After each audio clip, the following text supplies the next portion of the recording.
Le MAG vous est présenté par You Know Why.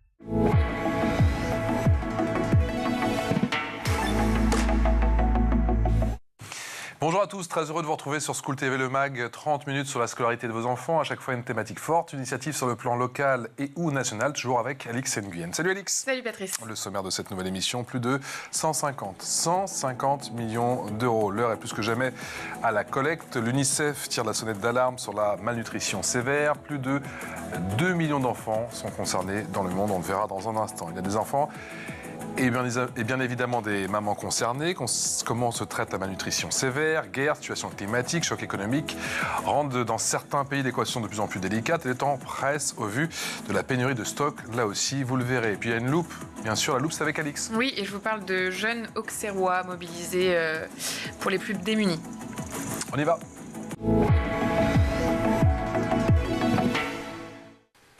Bonjour les Mintram. Bonjour. Merci d'être avec nous pendant cette demi-heure sur School TV. Vous êtes spécialiste nutrition au siège de l'UNICEF. Nous sommes le 24 octobre, cette journée. J'imagine qu'elle est ô combien symbolique. Pourquoi tirez-vous la sonnette d'alarme aujourd'hui ? Merci pour votre question. Alors pour nous aujourd'hui, évidemment, c'est vraiment important. C'est la journée mondiale de l'alimentation. C'est une journée qui est extrêmement symbolique. C'est l'opportunité pour nous de sonner la tirette d'alarme, pas seulement sur les crises en cours, sur les besoins d'aide, de support humanitaire, mais également vraiment centrer ces demandes sur les enfants qui sont les victimes de toutes ces crises, de toutes des catastrophes qui sont en cours. Donc on parle aujourd'hui de plus de 8 millions d'enfants en fait qui ont besoin d'un traitement rapide et urgent contre la malnutrition aiguë et sévère. Et donc c'était aujourd'hui pour nous l'opportunité de lancer cet appel, comme vous l'avez dit, pour un besoin de plus de 150 millions d'euros pour pouvoir atteindre 2 millions d'enfants qui n'auront pas accès à ces traitements à la mi-2025 si on n'est pas capable d'agir rapidement. Appel d'urgence pour 165 millions de dollars, ça fait, on l'a dit, un peu plus de 150 millions d'euros, et pour répondre à la pénurie critique d'aliments thérapeutiques dans plusieurs pays. Écoutez le témoignage de Tatiana Silva, vous le savez, la journaliste météo de TF1, ça donne ça. On est ici dans le sud de Madagascar, dans le village de Sampuine, avec plus de 14 000 habitants, dont 2155 enfants. On est dans une zone qui est plutôt aride, sèche. Le manque d'eau est crucial, donc les enfants n'ont pas toujours accès aux nourritures nécessaires. Donc on les aide dans un plan où on leur donne ce qu'on appelle le plum peanut. Donc c'est une base de cacahuètes, une pâte de cacahuètes avec des nutriments pour permettre à ces enfants, quand on a décelé avec ce petit objet qui a été justement mis en place par UNICEF, qui permet de prendre le tour de bras de l'enfant. Et évidemment, si on est dans le vert, on est dans le bon. Et au plus on est dans le rouge, au plus l'enfant étant sous-nutrition, malnutrition, pardon, et donc modéré ou sévère, ça dépend évidemment du tour de bras. Et donc là, on les invite à rentrer dans ce programme de Plum Peanut. Donc c'est tout simplement leur donner chaque jour, pour ceux qui sont dans un état sévère, cette alimentation à base de cacahuètes et d'autres nutriments pour qu'ils gagnent rapidement du poids. Les Mintram, de quoi ces enfants ont-ils besoin en urgence ? En urgence, on a besoin de ces traitements. Donc, c'est vraiment la première chose et c'est la base du traitement dont on se sert. Donc, comme vous l'avez montré dans cette vidéo, c'est une pâte qui est à base d'arachide, mais qui est fortifiée. On retrouve les micronutriments qui sont nécessaires, des vitamines, des minéraux, de l'eau, du sucre. C'est une pâte qui a été assez révolutionnaire, dont on se sert depuis à peu près 20 ans et qui permet de soigner ces enfants directement chez eux, à l'opposé de ce qui existait avant, qui était plutôt un traitement à l'hôpital. Donc, c'est pas juste cette pâte, c'est également tous les soins médicaux dont on a besoin, donc des traitements médicaux systématiques, un suivi hebdomadaire au niveau des centres de santé, des conseils au niveau nutritionnel, au niveau de l'allaitement pour les mamans quand c'est encore le cas pour les enfants en bas âge. Donc c'est toute une prise en charge qui est nécessaire et donc cet appel nous permet de pouvoir multiplier rapidement la prise en charge de ces enfants. Et je tiens à rappeler que quand on parle de ces enfants, c'est beaucoup d'enfants également qui sont dans des pays, donc on parle de 12 pays principalement avec des taux de prévalence extrêmement élevés et des enfants qui sont souvent dans des zones isolées, des zones de conflit, des camps de réfugiés, de déplacés. Donc voilà, donc des situations extrêmement précaires. Léa, à partir de quel moment estime-t-on qu'un enfant est dans un cas de malnutrition sévère ? Alors ça se mesure, on a des méthodes de mesure. Donc comme vous l'avez montré dans la vidéo, il y a le périmètre brachial qui peut se prendre au niveau du bras, mais il y a aussi des mesures au niveau du poids, au niveau de la taille. Donc c'est souvent des enfants qui sont très rachitiques, qui ont un rapport poids-taille qui est extrêmement bas. Donc c'est des mesures qui se font au niveau des centres de santé ou au niveau des centres communautaires également. Et cette pâte dont vous parlez, elle peut agir rapidement? Pardon, qu'est-ce qui peut agir ? La pâte, l'aliment thérapeutique dont vous parlez, ça a un effet rapide, ça peut être vraiment salvateur? Alors, en fonction des contextes et en fonction du dépistage, donc si on a eu un dépistage assez précoce de l'enfant qui permet une prise en charge rapide, le traitement va être plus court. Quand l'enfant arrive avec un dépistage quand le dépistage est fait à un niveau déjà avancé de la maladie, le traitement risque d'être plus long, mais on a en moyenne un traitement qui dure entre 8 à 10 semaines quand il est fait à domicile. Maintenant, il y a aussi les cas, on parle d'environ 5 à 10% des cas de malnutrition aiguë sévère qui peuvent se compliquer, donc qui peuvent présenter des complications médicales. Et dans ces cas-là, on aura besoin d'une hospitalisation de l'enfant. Mais en effet, la pâte en elle-même a un traitement rapide dans le sens où ça peut durer de 8 à 10 semaines en fonction du contexte des enfants, de la prise en charge en elle-même. Vous l'avez évoqué tout à l'heure, mais quand on parle de traiter, de trouver une solution bien sûr pour ces enfants, il y a forcément la maman qui est dans la boucle? Bien sûr. La maman, l'entourage, on parle de plus en plus du rôle des pères, évidemment, mais ce qu'on appelle en anglais les caregivers, mais en tout cas la personne qui prend soin de l'enfant. Notre prise en charge, elle est holistique, dans le sens où on voit l'enfant, mais on le voit dans son environnement. Donc en effet, la mère est souvent, et je parle de la mère dans la plupart des cas, mais la mère est souvent l'actrice la plus importante. C'est donc il y a tous les conseils nutritionnels qui arrivent à ce moment-là pour être sûr que une fois que l'enfant est traité et guéri, qu'il n'y ait pas de risque de rechute, parce que beaucoup de cas peuvent rechuter, parce qu'il y a aussi un environnement qui fait que ces enfants deviennent malnutris, surtout en situation d'urgence. Donc il faut aussi pouvoir appuyer les mères pour qu'elles puissent protéger ces enfants, pour qu'elles puissent... on sait que les facteurs peuvent être liés à l'alimentation, peuvent être liés à l'accès au marché, peuvent être liés à l'accès à l'eau potable, à l'hygiène de vie, aux soins que la mère peut donner à ses enfants. Et donc, ce sont autant de ce qu'on appelle de sensibilisation et de conseils qui peuvent être donnés. Donc, la mère va être elle-même accompagnée. Dans certains cas, dans beaucoup de cas, on a aussi des enfants qui sont malnutris parce qu'ils viennent, c'est un cercle assez vicieux parce que la maman elle-même est en situation de dénutrition. Donc il y a également des programmes qui peuvent prendre en charge la mère et la fratrie quand c'est le cas également, parce que ça peut être le cas de plusieurs enfants dans un ménage. Et voilà, donc on fait beaucoup de liens avec les autres programmes, que ce soit en termes de protection sociale, que ce soit en termes d'accès aux aides humanitaires, à l'alimentation également, pour s'assurer que l'enfant lui-même soit dans un environnement qui ne soit plus précaire au niveau de l'alimentation. Vous avez évoqué tout à l'heure une dizaine de pays, je crois 12 pays même où la situation est critique. Qu'en est-il des stocks justement dans ces pays? De quel pays parle-t-on? Alors ça dépend, mais aujourd'hui on sonne vraiment cette sonnette parce que la situation est extrêmement critique. Donc en effet, on a 12 pays qui sont beaucoup dans la région du Sahel, donc qui a été confronté à énormément de sécheresse, ou alors quand la pluie arrive, ce sont des torrents, des pluies torrentielles. Donc on a des pénuries alimentaires, des hausses de prix. Donc là aujourd'hui, on m'a rapporté pour le Mali, le Nigeria, le Niger et le Tchad, on a déjà des ruptures de stock. Donc aujourd'hui, on a besoin d'actions rapides parce que les gouvernements dans ces pays ont déjà ont tiré la sonnette d'alarme il y a déjà plusieurs mois, et on a besoin de rapidement pouvoir produire et transporter et délivrer des stocks sur place. Après, on a le Cameroun, le Pakistan, le Soudan, le Madagascar, le Sud-Soudan, le Kenya, la RDC, la République démocratique du Congo, et l'Ouganda, où on estime plus ou moins que les stocks vont commencer à s'épuiser et finir par s'épuiser jusqu'à mi-2025. Donc là, c'est pareil, on parle du temps de production, de livraison, de distribution. Comme je vous disais avant, beaucoup de ces centres de santé sont aussi dans des zones qui sont extrêmement isolées, certaines qui ne sont accessibles que pendant certaines saisons, qui ne sont accessibles que par bateau, par hélicoptère. Donc il y a tout ce temps d'acheminement également. Donc voilà, donc on est dans une situation extrêmement critique si on veut pouvoir fournir ce qu'on appelle les aliments thérapeutiques prêts à l'emploi et les soins médicaux nécessaires pour ces 8 millions d'enfants. Lé, vous venez d'évoquer les changements climatiques comme impact. Est-ce que vous avez mesuré celui des conflits, notamment les plus récents ? Oui, on a exactement. Enfin, il y a beaucoup. Ça peut être un mélange de plusieurs choses, mais dans certains de ces pays, c'est beaucoup les conflits qui ont, par exemple, entraîné des situations de déplacement pour certaines familles, pour des enfants, qui ont entraîné des situations de pénurie alimentaire, de pénurie d'accès à l'eau, enfin voilà, des personnes qui sont vraiment en déplacement constant. Je pense qu'on a plusieurs sortes de conflits, comme vous le savez en ce moment. On a des conflits qui sont extrêmement médiatisés, avec des situations extrêmement critiques, et pour lesquels les soins sont mis en place. On prend en charge les enfants le plus rapidement possible.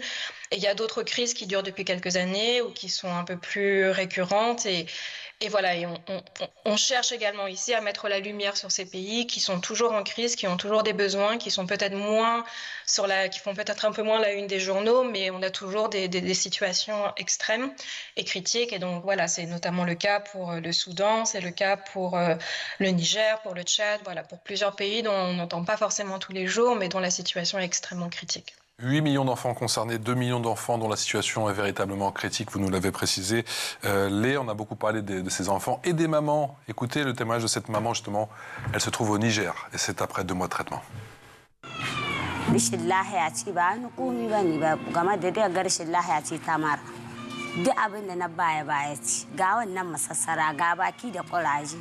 Ka kawo ɗanka ɗihu kana kallon ma ba za yi ba yanzu ka gani da ko zama in ta da ya tsaye ba iya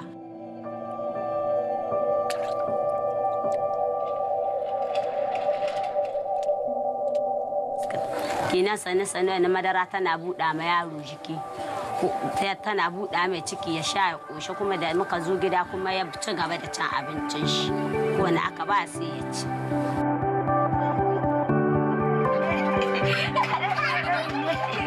Cikin lauli alhamdulillah ya yi sauƙi ya yi kyau.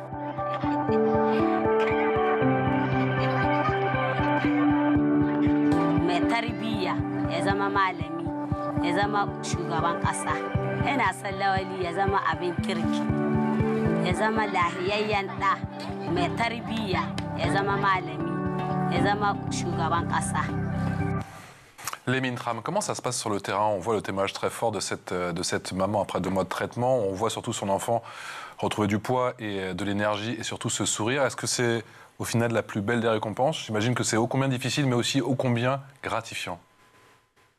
Exactement. On a beaucoup de ces success stories, ces histoires qu'on entend, qu'on voit, qu'on essaye de reporter parce que c'est le résultat et c'est vraiment ce qu'on recherche. C'est ce qu'on aimerait voir partout où on va, ce qui n'est évidemment pas le cas. Mais voilà, on a beaucoup de ces histoires. On a beaucoup de parents, de familles qui sont là pour nous témoigner de leur gratitude, mais également pour être des porteurs de messages qui puissent, voilà, qui est aussi un message qui passe entre les parents, entre les enfants, entre les personnes qui s'occupent de ces enfants lors de ces situations les plus difficiles. Maintenant, c'est difficile quand on va sur le terrain, ou en tout cas pour nos équipes qui travaillent sur le terrain et qui doivent affronter tous les jours, mais beaucoup d'autres histoires qui ne sont pas des success stories et qui peuvent être extrêmement difficiles à entendre, à subir, à voir et surtout quand on se sent extrêmement impuissant, en fait. Là, en ce moment, on a beaucoup de centres de santé où ce traitement n'existe pas. Donc, la prise en charge repose sur les médicaments qui sont sur place, sur la compétence de nos soignants qui peuvent donner les soins, les conseils qu'ils peuvent. Mais on a beaucoup de centres aujourd'hui où on n'a pas l'aliment thérapeutique prêt à l'emploi disponible. Et voilà, et ça, c'est l'autre côté du terrain. Lé, en quoi consiste l'initiative No Time to Waste lancée en 2022 et est-ce que vous en voyez déjà les résultats? Complètement. Alors, le No Time to Waste, notre première initiative de 2022, c'était déjà un appel à ce moment-là, quand on était en train de traverser une crise mondiale alimentaire, qui était également 2 ans après le début du Covid. Donc c'était notre premier appel de fonds qui consistait à vraiment mobiliser les ressources nécessaires pour la prévention, le dépistage et le traitement de la malnutrition aiguë sévère chez les enfants, pour la prise en charge des femmes enceintes, les femmes allaitantes, les mamans de jeunes enfants, également au niveau de 15 pays. On parle de 15 pays où les taux de prévalence de malnutrition aiguë sont les plus élevés. Ce n'est pas les seuls pays où on a des enfants malnutris, mais ce sont des pays qui subissent des crises humanitaires et dont les appels étaient vraiment nécessaires. À ce moment-là, ce premier appel était un appel de 1,2 milliard d'euros. Et sur l'année 2022, on a réussi à soulever près de 900 millions. Donc sur l'année 2022 et 2023. Et il y a eu des résultats assez immédiats qui ont été... J'essaye de vous trouver les chiffres, mais plus de 46 millions d'enfants qui ont pu bénéficier de services de dépistage, c'est-à-dire qu'avec cette petite bande, ce périmètre, d'aller mesurer le périmètre brachial, on a pu toucher près de 46 millions d'enfants de moins de 5 ans dans ces 15 pays les plus touchés. On a également pu traiter plus de 5 millions d'enfants de moins de 5 ans qui étaient à risque de mortalité, de morbidité, de complications parce qu'ils étaient atteints de la malnutrition aiguë et sévère. Et on a également pu toucher près de 21 millions de femmes qui, en termes de prévention, tout ce qui est prévention, c'est lié à ce que je vous disais, les conseils nutritionnels, ça peut être les liens à tout ce qui est protection sociale, les liens à tout ce qui est assistance alimentaire, accès à l'eau potable et tout ça. Donc on a également pu atteindre tout ça. Donc on a pu voir qu'avec avec la mobilisation et avec plus de ressources, on a pu rapidement produire plus d'ATPE, d'alimentation thérapeutique prêt à l'emploi. On a pu rapidement agrandir nos services, nos services de prévention, de dépistage, de traitement. Tout ça dans beaucoup d'endroits en collaboration avec les gouvernements nationaux et locaux. Et on a pu rapidement atteindre beaucoup plus d'enfants. Donc il y a eu un résultat quasiment immédiat et extrêmement spectaculaire. Ça a été une des années avec le nombre d'enfants traités le plus haut depuis plusieurs décennies. Et voilà. Et donc là, il y a eu ensuite une baisse de... Vous savez, les budgets humanitaires sont souvent des apports à court terme, donc on a une vision sur 1 an, sur 18 mois, maximum 2 ans. Donc c'est très difficile de maintenir ça sur le long terme. Donc là, aujourd'hui, on se retrouve à nouveau dans un creux, d'où ce nouvel appel du No Time to Waste pour 2024 et pour ces 165 millions de dollars qui nous restent pour pouvoir atteindre les 2 millions d'enfants qui, aujourd'hui, n'ont pas de traitement. Qui peut donner et surtout... combien on peut donner? Alors, il y a plusieurs appels. Je pense que tout le monde connaît UNICEF dans plusieurs pays. On voit beaucoup l'UNICEF en termes de donations. Mais je veux aussi pouvoir parler des plus grands bailleurs qu'on a aujourd'hui. Donc, on fait partie des Nations Unies, donc on parle des États membres beaucoup. Les États-Unis ont énormément donné. C'est le bureau qui est lié aux affaires humanitaires. Donc, il y a une aide immense des États-Unis. Ils nous ont récemment versé 100 millions de dollars pour vraiment centrer sur les traitements de la malnutrition pour les enfants également. Lors de l'appel de 2022, ils nous avaient également déjà donné énormément, près de 200 millions de dollars. On a plusieurs fondations, la fondation Bill and Melinda Gates, par exemple, la fondation de Gates, qui donne. On a certaines fondations des philanthropistes au niveau de l'Angleterre, au niveau du Royaume-Uni, mais vraiment tout le monde, en fait. On a beaucoup de donations du public, évidemment. Et voilà, donc on a les engagements bilatéraux avec les gouvernements de pays un peu plus avancés et industrialisés, et on a les donations du public, des sociétés privées. Voilà, tout le monde, en fait. Lémine Tram, encore merci, vous restez avec nous, c'est l'heure de la loupe. La loupe, c'est avec Alix.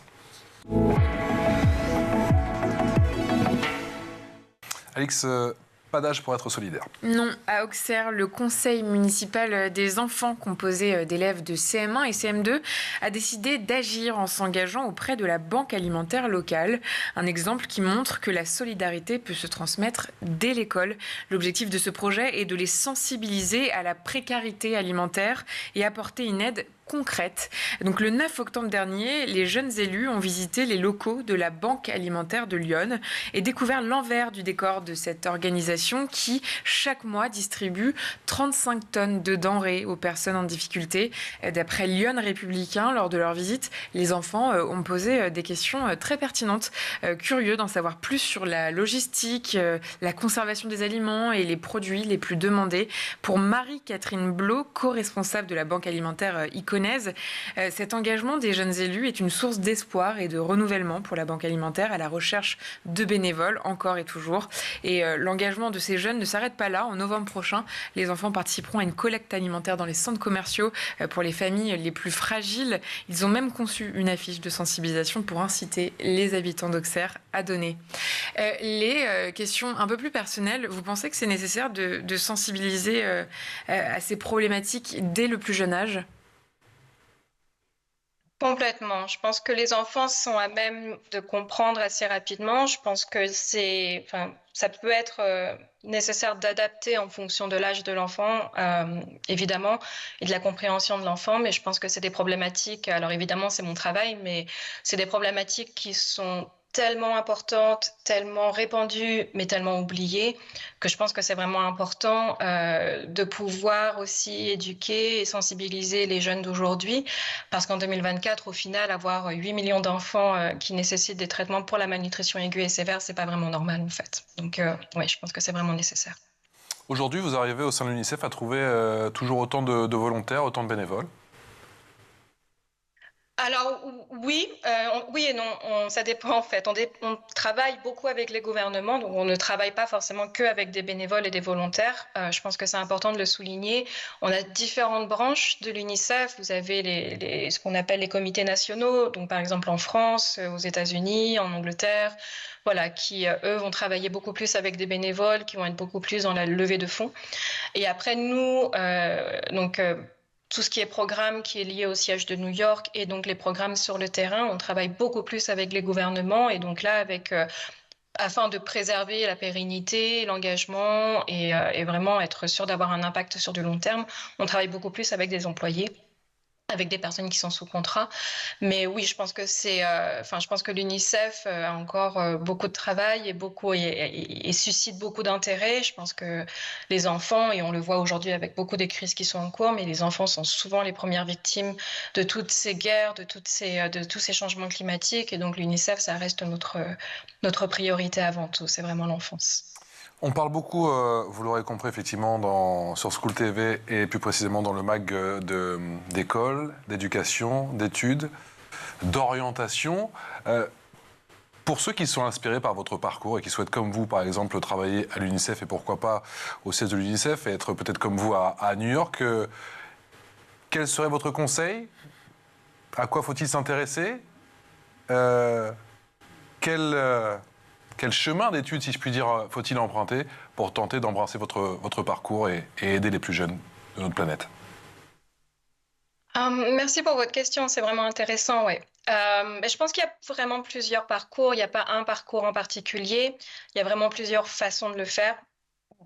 De mon expérience, alors, en termes professionnels, j'ai une formation j'ai un master en santé publique, en plus d'un diplôme d'infirmière que j'ai pas beaucoup utilisé, mais qui date d'il y a quelques décennies. Mais ce diplôme au début m'a permis de partir en tant que volontaire sur le terrain. Et voilà. Et moi, ça a été le processus que j'ai décidé de faire, qui était de vraiment partir sur le terrain et de vraiment utiliser mes compétences médicales à ce moment-là pour pouvoir travailler sur des situations d'urgence, pour pouvoir vraiment voir comment ça se passait, en fait, et ce qui était nécessaire. Et donc, petit à petit, avec l'expérience et avec les connaissances, je me suis vraiment spécialisée sur la malnutrition aiguë et sévère. Et donc, j'ai passé les examens en plus pour pouvoir finir sur le poste que j'ai aujourd'hui. Mais je pense que s'il y a un conseil à donner, je pense que ce serait vraiment en termes de motivation. C'est-à-dire que on voit tellement de choses, il y a énormément de choses qui sont extrêmement difficiles, il y a énormément de pouvoir s'arrêter et regarder un petit peu ce qu'on vit. Il y a une prise en charge qui a besoin d'être faite par rapport à tout ce qu'on peut voir sur le terrain. Donc je pense que la passion est une chose, la motivation est une chose, mais il faut vraiment croire en ce qu'on veut faire. Parce que je pense que quand on n'y croit plus, mais on se retrouve extrêmement attaqué par la misère qu'on peut voir par ces guerres, par les impacts de la guerre, et ça peut être extrêmement difficile. Beaucoup de gens ne restent pas longtemps dans le métier. Beaucoup de gens comme moi finissent à New York parce que c'est difficile d'être sur le terrain tout le temps.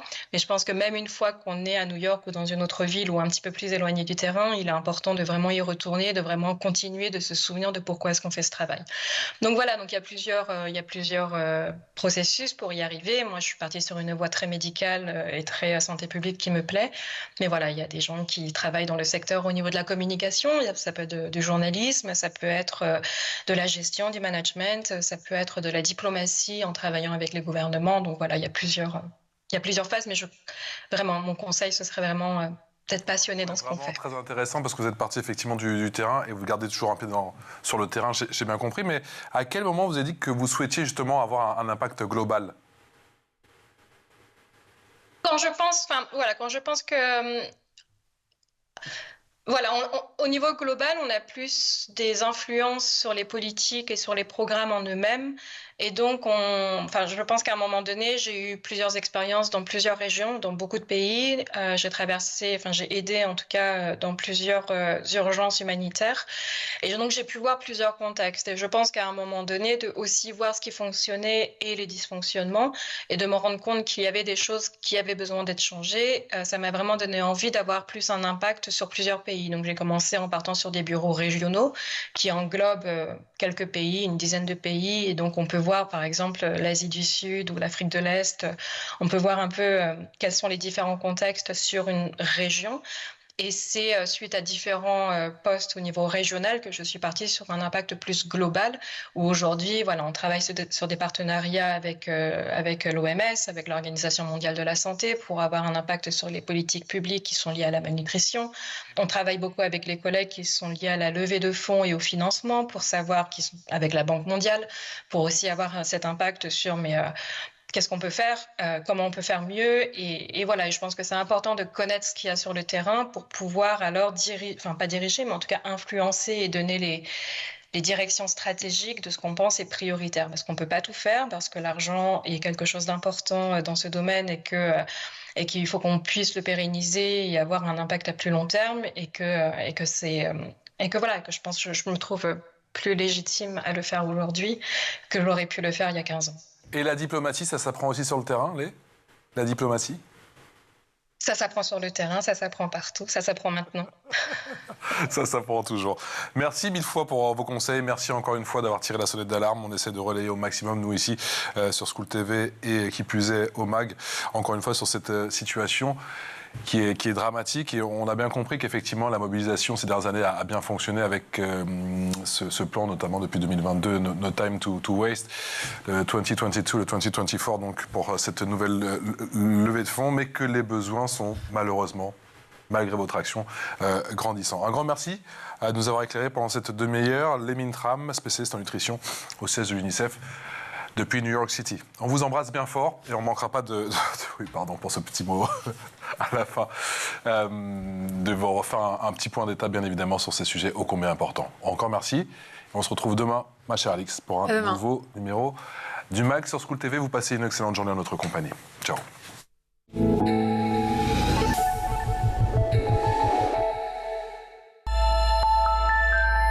Le MAG vous a été présenté par You Know Why.